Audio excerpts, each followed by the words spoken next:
Hello Eternum, this is that Yi guy. I hope everyone's doing well.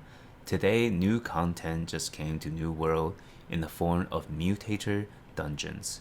To start off, we're going to have Lazarus Instrumentality.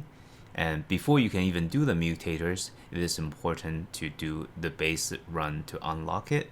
And I wanted to provide you with a guide to give you the important points, what you can do to smooth out your run, and just how the dungeon works. To start us off, in order to enter the Lazarus Instrumentality, we're gonna need Lazarus tuning orbs. And if you want the mutated version, if it is a mutation for the week, you need Mutated Expedition tuning orbs. If you finish all the quest chains, you should be receiving 2 different Lazarus tuning orbs. You can have a commander rank. You should be buying up these orbs on a weekly cooldown, so you're able to buy 1 Lazarus tuning orb every week, and it's relatively cheap. On top of that, with a stone cutting skill, you're able to craft them yourself, and the materials have been drastically nerfed.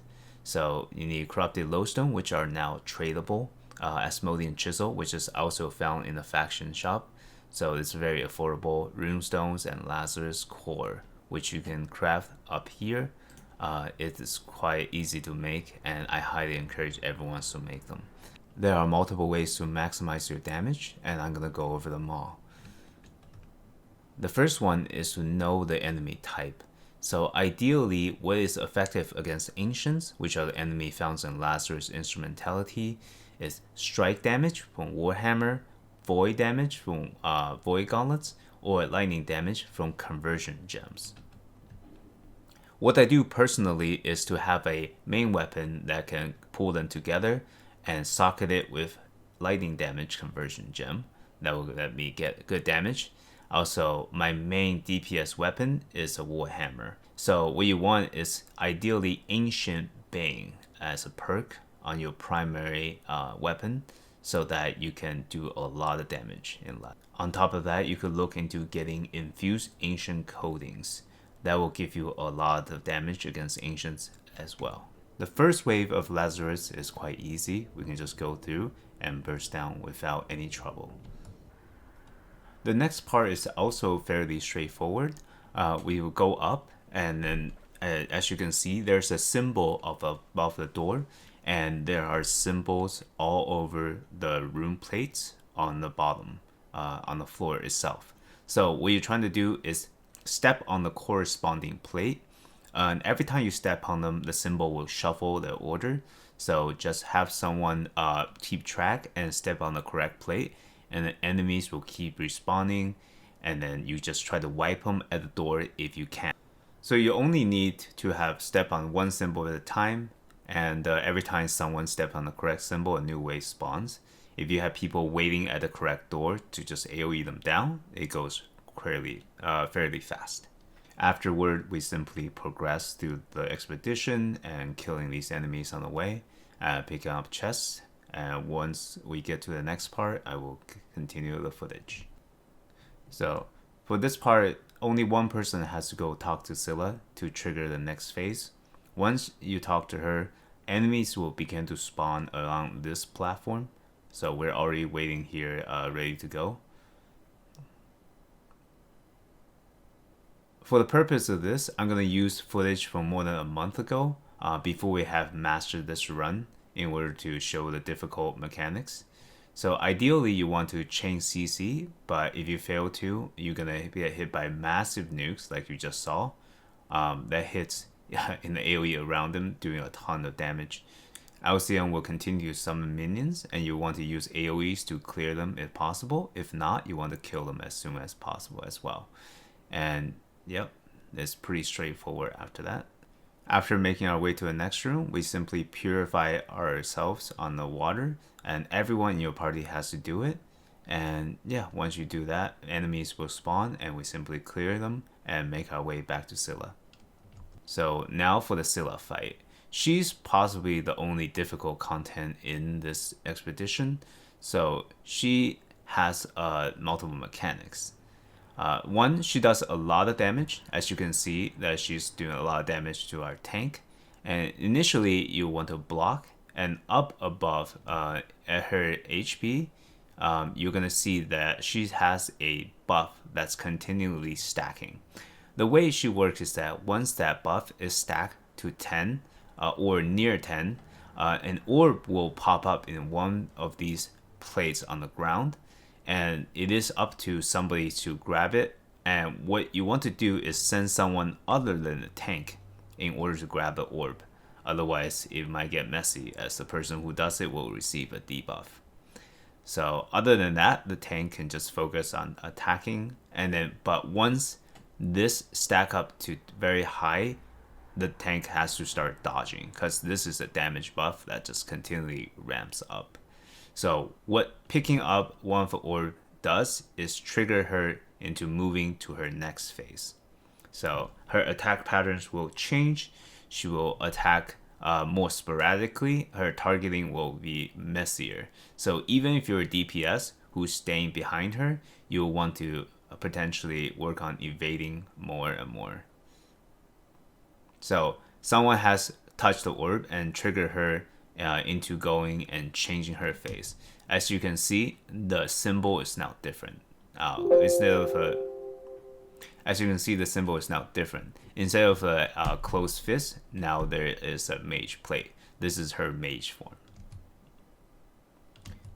As you can see, that her targeting is kind of all over the place. She's gonna start aiming and shooting at random people. That's not just the tank. Every time a foreign switches, you get her mage symbol builds up, and then she still gets her closed fist building up. This is a separate buff that she's building up. So ideally, you want enough DPS to finish her before you transition her phase too many times. As you can see here, an orb popped up. Ideally, since she's almost at 10, somebody will go and grab and once again, she is forced into change her form, and now her form has changed. The mage symbol goes up by 1, and she went back to her original attack pattern. So tanks, if they're able to hold aggro, should be able to keep her consistently focused. Once she triggers her third weapon switch, she will go and start activating her ultimate move. You saw the third mage symbol. From that point on, you kind of have to be aware of her special move. You all want to stay close together, and you're going to see in a second what she does. So she spins around, and she's going to slam her staff down.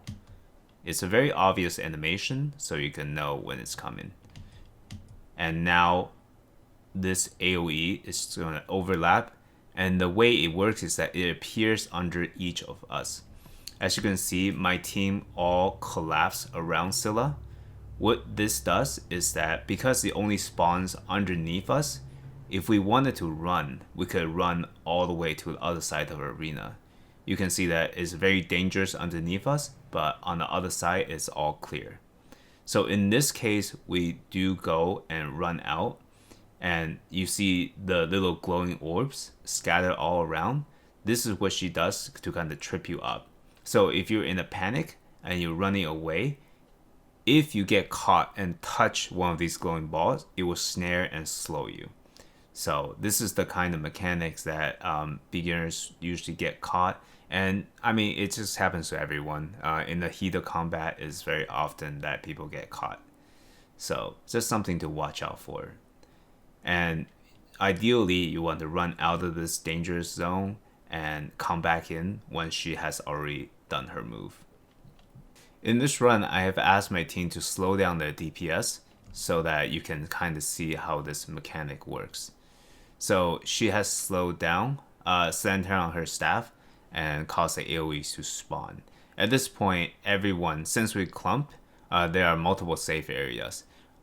It's hard to see from my perspective, but on the other side of the arena, there's some safe spots all the way over there. And then people are kind of scattering right now. And unfortunately, our healer did not make it there in time. While everyone else scattered and got to a safe location, she got caught just by the edge of the zone. So because of how many overlapping layers there are, it's easy to get killed by it. But what I did was that this is something you can survive with the hatchet. So I just defy death through the wave of AoEs. and I continue to DPS. So that's something you can do if you're a hatchet. So I wanted to show that because we tested it out just specifically for this. And people can move back in from all corners. They were safe, and then she will spam this move quite a lot. So right now, because somebody went to revive our healer, this is actually not great because we scattered, and now the coverage is going to be more dangerous. So, yep, the moment she slammed down her staff, we all started running because of the out of position. Just unfortunately positioning, but yeah, we all started running immediately because of unfortunate positioning, but yeah, someone else died here, but it's all gonna be pretty straightforward since we have her really low and we're gonna finish her. The next part is this room here. There are 3 pressure plates that you need to stand on in order to trigger the fight, and the goal is to survive for 2 minutes. And the thing is that if either side clears 3 waves of 2 enemies before the timer's up, the gate actually comes down in the middle and you're able to join your friends. We're about to clear the last wave, the 3rd wave on the side, and the door dissolves in the middle, and we can go and rejoin the people in the center and help them burst down all these enemies and get as many kills as possible. The next couple parts are pretty straightforward. We simply progress through the expedition and fight through enemies. They really don't do anything special. Now, the last mini boss is similar to the one we fought earlier. You just want to CC and watch out for his big AoE nukes and clear out all the minions as soon as you can. The final boss of Lazarus also have sort of an interesting mechanic. As you see here, I'm the DPS, but I'm actually going to be the first one to run in. This is actually entirely intentional. So the person who teleports through the portal first will be the one the boss targets with his laser. Once the fight starts, Lazarus barriers orbs will spawn on the side. You want to send someone over there to kill the barrier in order to pick up the orb that's inside.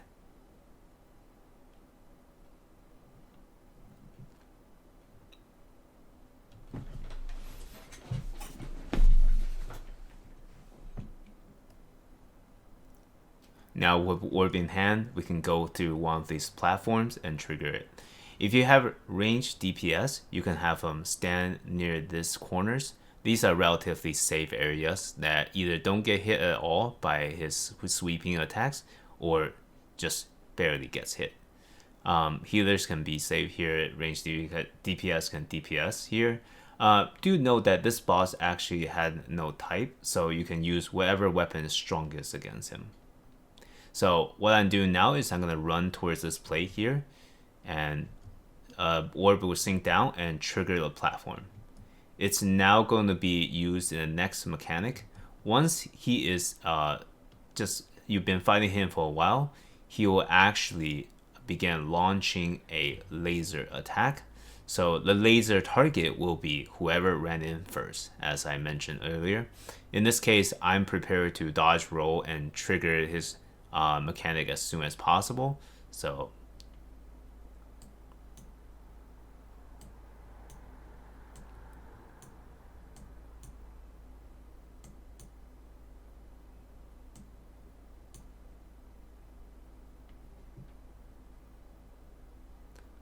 his eyes will begin to glow when he's about to do the laser, and we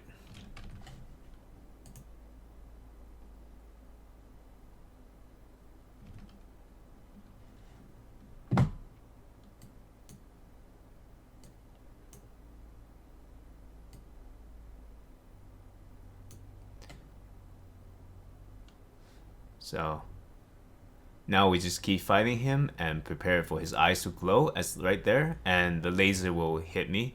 And you're trying to get to this as soon as you can. So ideally, you actually want a ranged DPS if you have one to be the target of the laser.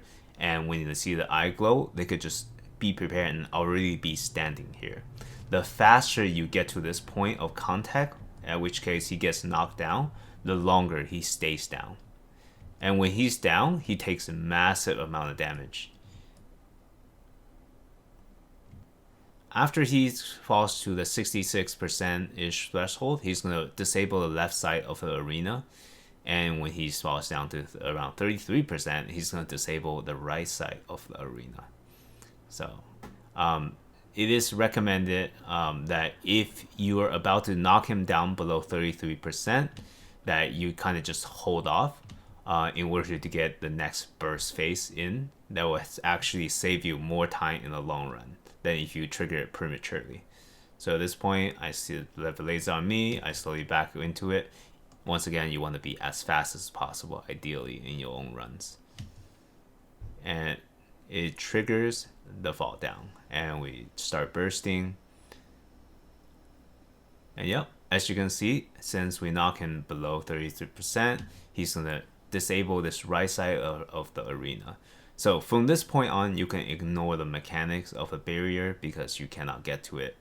The barrier will disappear, and yeah. The next time he lasers, he will continue to laser until you guys are all wiped. But the laser doesn't do all that much damage at the moment, so you can just focus on DPSing. And this is pretty much all you need to know for Lazarus Instrumentality. And hopefully this has helped some of you. And if you have any questions at all, please leave it down below and I'll be happy to answer them. And I will hopefully put out more guides as the Mutator changes. And if I have more information about Mutator, I can provide them here on my channel. So thank you so much for watching, and I hope to see you soon.